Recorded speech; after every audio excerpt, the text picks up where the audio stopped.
الحمد لله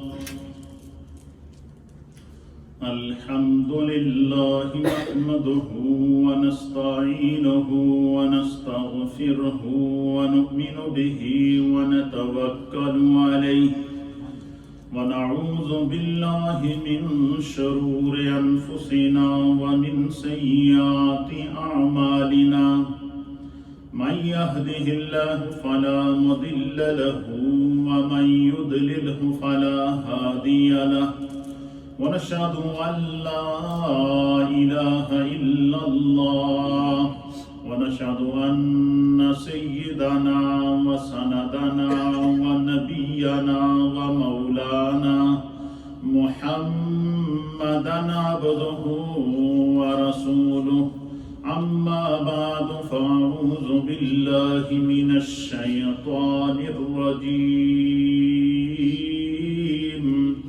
بسم الله الرحمن الرحيم يا أيها الذين آمنوا لا تقولوا راعنا وقولوا انظرنا واسمعوا وللكافرين عذاب عليم وقال في مقام آخر ولو أنهم إذ ظلموا أنفسهم جاءوك وقال في مقام آخر يا أيها الذين آمنوا لا ترفعوا أصواتكم فوق صوت النبي ولا تجهروا له بالقول كجهر بعضكم لبعض أن تحبط أعمالكم وأنتم لا تشعرون آمنت بالله وصدق الله مولانا العظيم وصدق رسوله النبي الأمين الكريم قال النبي صلى الله تعالى عليه وآله وسلم ما بين بيتي ومنبري روضة من رياض الجنة أو كما قال عليه الصلاة والسلام الصلاة والسلام عليك يا سيدي يا رسول الله وعلى آلك وأصحابك يا سيدي يا حبيب الله الصلاة والسلام عليك يا سيدي يا رسول الله وعلى آلك وصحابك يا سيدي يا رحمة للعالمين. حمد و صلات کے بعد حضرات محترم، ماہ ذی الحجہ کی بابرکت ساعتیں ہمارے درمیان موجود ہیں اور لاکھوں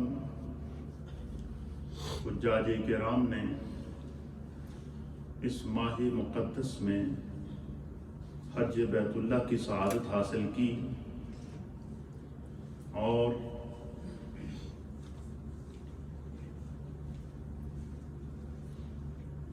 لاکھوں ان میں سے وہ ہیں کہ جو مناسک حج ادا کرنے کے بعد قافلہ در قافلہ فوج در فوج در رسول کی طرف رواں دواں ہیں. کچھ وہ ہیں جو در رسول پر پہنچ چکے ہیں، کچھ وہ ہیں خوش قسمت کہ جنہوں نے حج سے پہلے در مصطفیٰ پر حاضری دی اور پھر بعد میں حج کیا، اور اسی طریقے سے کچھ وہ ہیں کہ جو حج کرنے کے بعد اس وقت وہاں پہنچ چکے ہیں، اور کچھ وہ ہیں کہ جو اس وقت عازم سفر ہیں. تو جس طریقے سے ہم نے آپ کی خدمت میں حرم پاک کی فضیلت کو بیان کیا، خانہ کعبہ کی فضیلت کو بیان کیا، حج بیت اللہ کی سعادتوں کو بیان کیا، مناسک حج کے اندر جو مظاہر محبت ہیں ہم نے ان پر گفتگو کی، اور اسی کے ساتھ لازم اور ملزوم طور پر جو بھی بندہ حرم پاک میں حج کے لیے یا عمرے کے لیے جائے، اس کے لیے ضروری ہوتا ہے کہ وہ جن آداب کے ساتھ، جس عقیدت کے ساتھ، جس محبت کے ساتھ حرم پاک میں عمرے کی سعادت حاصل کرتا ہے یا حج کی سعادت حاصل کرتا ہے یا طواف کی سعادت حاصل کرتا ہے یا سعی کی سعادت حاصل کرتا ہے، یا جس عقیدت کے ساتھ وہ میدان عرفات میں حاضری دیتا ہے، یا جس عقیدت کے ساتھ حجاج کرام مزدلفہ میں حاضری دیتے ہیں، یا جس عقیدت کے ساتھ حجاج کرام مینا میں حاضری دیتے ہیں، یا جس عقیدت کے ساتھ حجاج کرام مناسک حج ادا کرتے ہیں، اسی عقیدت اور اسی احترام کے ساتھ انہی آداب کو اور اپنے دل اور اپنی روح اور اپنے تصور اور اپنے تخیل کو فرش راہ کرتے ہوئے ہر حاجی اور ہر عمار کے لیے اور ہر زائر حرمین کے لیے ضروری ہے کہ وہ انہی آداب کو ملحوظ خاطر رکھتے ہوئے اپنی زبان کو درود و سلام اور صلاۃ و سلام سے تر کرتے ہوئے، اپنی نگاہوں کو اور اپنی پلکوں کو ادب سے جھکاتے ہوئے، اپنے سر کو ادب سے جھکاتے ہوئے، اپنی روح کو، اپنے تصور کو اور اپنے تخیل کو متوجہ بارگاہ مصطفیٰ کرتے ہوئے در رسول پر اور روضہ رسول پر اور نبی علیہ الصلوۃ والسلام کی عظیم مسجد نبوی شریف میں حاضری دے۔ آج انشاءاللہ العزیز ہماری گفتگو کا جو موضوع ہوگا وہ موضوع یہ ہوگا کہ در رسول پر حاضری، آداب، برکات اور قرآن و حدیث کے اندر بارگاہ مصطفی کے جو آداب بتائے گئے ہیں وہ کیا ہیں۔ انشاءاللہ ان پر موضوع تو بہت بڑا ہے، وقت محدود ہے، لیکن تاہم میں اس کم وقت کے اندر کوشش کروں گا کہ جو نبی پاک کی بارگاہ میں محبت کا نذرانہ ہے وہ ہم سب کی طرف سے اللہ کے حبیب علیہ الصلوۃ والسلام کی بارگاہ میں پہنچ سکے۔ تو حضرت قبلہ پیر سید نصیر الدین نصیر گورڑوی رحمۃ اللہ علیہ کا ایک بڑا پیارا شعر شاہ صاحب قبلہ پڑھا کرتے ہیں، شاہ صاحب کہ جس پہ نظر تیری ہمت پہ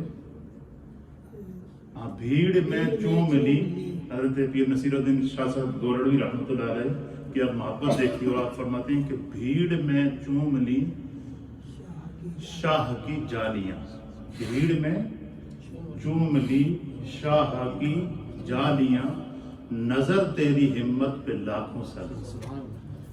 یعنی بندہ اگر بھیڑ کی وجہ سے، رش کی وجہ سے وہاں پر وہ جالیوں کے قریب نہ پہنچ سکے، لیکن جیسے ہی روضہ رسول کی جالیوں پر نظر پڑے، وہ فرمایا کہ ادب کے ساتھ اپنی پلکوں کو بند کر کے ایک دفعہ کھول لیا کرے، گویا کہ وہ اپنی نظر کے ساتھ نبی پاک کی جالیوں کو چوم رہا ہے۔ یہ ایک عاشق کا تصور ہوتا ہے جو حضرت قبلہ پیر نصیر الدین نصیر گورڑوی رحمۃ اللہ علیہ نے پیش کیا۔ اللہ تعالیٰ ان کی قبر انور پر کروڑوں رحمتیں نازل فرمائے۔ وہ شہزادہ مصطفیٰ کریم تھے اور نبی پاک کی آل کے ایسے شہزادے تھے کہ جنہوں نے ساری زندگی نبی پاک صلی اللہ علیہ وسلم کی نعت نہ صرف ایک زبان میں بلکہ 7 زبانوں کے اندر، 7 زبانوں کے اندر انہوں نے نبی پاک صلی اللہ علیہ وسلم کی ثنا خوانی فرمائی ہے۔ تو آپ فرماتے ہیں کہ پھر ایک مقام پر اور فرماتے ہیں کہ پلکوں سے جو ہے وہ نبی پاک کی بارگاہ میں جو کہتے ہیں کہ پلکوں سے جو سمجھ لو بندہ جھاڑو دیتا ہے، تو یہ بھی انہوں نے اس سے جو ہے وہ آداب نبی پاک صلی اللہ علیہ وسلم کی بارگاہ بیان فرمائی۔ اب اس کو چیز کو سمجھنے کے لیے کہ نبی پاک کی بارگاہ کا جو ادب ہے، یہ بات ذہن میں رکھیے گا۔ روضہ رسول پر حاضری کا آداب، مسجد نبوی شریف کی میں حاضری کے جو آداب ہیں وہ بے عین ہی وہ آداب اسی طرح ہیں جس طرح کے نبی علیہ الصلوۃ والسلام کی ظاہری زندگی میں صحابہ کرام اپنے سامنے حضور بارگاہ میں ادب ہوتے ہیں۔ اس لیے فرماتے ہیں کہ یہ بارگاہ ادب ہے